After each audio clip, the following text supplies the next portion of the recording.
Junaidi. Hadir eke gaafa tilkee itti dhaabde Jawhar Rabbe Arsii Rabbe takkaarraan buune beesash. Para lolaa jaan sibiilumaa gaaraa bu'ee namaan lolaa haduraan taa'u cufteecha. Mee hawaasni keenya ka Oromoo kun keessattuu warri Harargee ijoolleen teenya hoggaa waa dubbattan waan dubbattan laalladhaa dubbii isin laaltuu tanama laaltu safirraa laala. Akkanumatti dhagaan harinaadha. Waa'ee Khadiir irratti Khadiir kuni beekumsa waa balleessu jira. Wallaalaa miti isin fuutanii nama qabsaawaa gootanii ol fuutanii Jawharitti as dhiyeessu jechuun balaa biraati. Jawhar kuni nama biyya san bulchuun malee waraana dhabaaf biyya san dhabe. Otoo waraana lafa san irraa qabaate ta'e biyya san irratti irra pirezidaantiin isa ture. Garuu lafa san irraa waraana waan hin qabneef Abiyyi fatti kennee isaan akkasitti itti abbaatan jecha. Kalee dhuftee wanti namoonni beektan namni hin beekne jiru. Khadiiri wal bira qabdanii kiiloo takkarra kaa'uun balaa biraati. Tanaasumaan jala isinirraa bu'a. Obboleessa keenya silaa namni tokko beektee odoo inni waan hamtuu hin dalayne namni faana namaallee hin balleessu. Khadiirilleen obboleessa keenya kabajamaa silaa irra kabajaa isaallee eeggatu irra ture yaadataa Junaidi. Khadiir eke gaafa tilkee itti dhaabde Jawhar Rabbe Arsii Rabbe takkaarraan buune beesash. Takkaarraan buune eefa gaafa ati ilkee itti dhaabde. Atilleen silaa wanni kuni yeroo dheertu aboo faana maana dhayxaamaa na balleessitaan tolan sitti oolee maqaamaa na balleessitaa waan dur hin jenne jechuu jirta. Anaaf jecha kun gaarii miti dhaaphuu jechuun sirra ture yeroo dheertuu si dhaggeeffanne garuu. Ni jettaa jennee si eeyne garuu. Fantishee ni gartaa kunis warruma sirbo kana. Jawhar arrabseettanii arrabsee maallaqa kiyyanaa kennaadhaa jecha. Akka addunyaan guutuun dhageessutti warra sirburraa. Kunis sanuma. Akka guyyaa ati ilkee itti dhaabdi.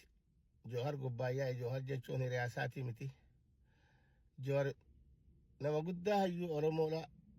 Qabsoo ABO'n amata 60 gaaratti itti fixxete kara ooftu wallaalte fuudhee galmaan ga'e. Atillee lafa san keessatti kabajaa si godhee abbaa qabeenyaa irra si godheecha. Osoo Jawhar hin jiraanne ta'e ni beekta wanni kun hin ta'u ture.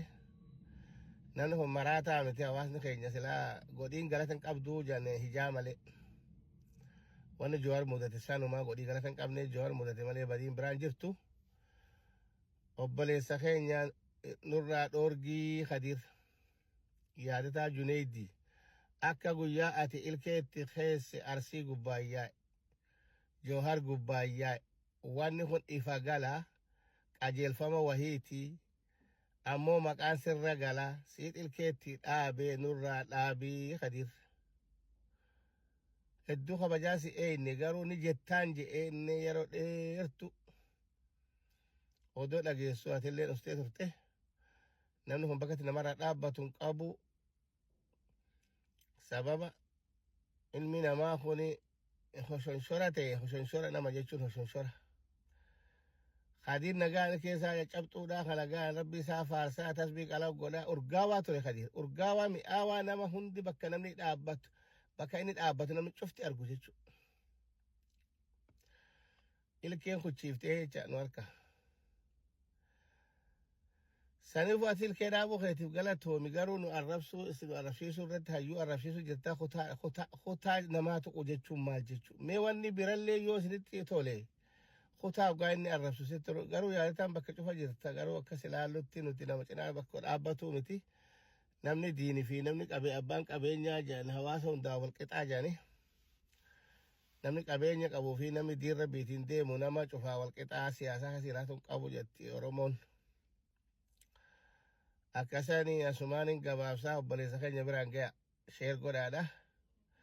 Khadiir nurraa dhoorgii maqaa kan keetirra sirra galee jira faanarra si deemee maqaana balleessitee antola sitti oolee si dur arrabsaan turre ilkee san dura kadee nama tuquttu jiru. Ani fi tiyyaan dhageenyaan koo bira dhageessan hin beeku. Ani fi hin dhageenye achii asii belbelli ibiddaa kuni adii nurraa dhoorgii obboleessa keenya yaadataa Junaydii biraan naa gaya.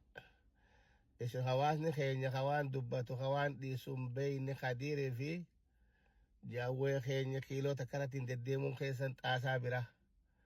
Jawween isinin kana moggaa dhaabuun hin malle akkami kana moggaa dhaabdan. Kana bira maa fiddaniiyu. Nun namni sirbu duraan illee rabbi biratti illee gatii qabatti hin beeynu.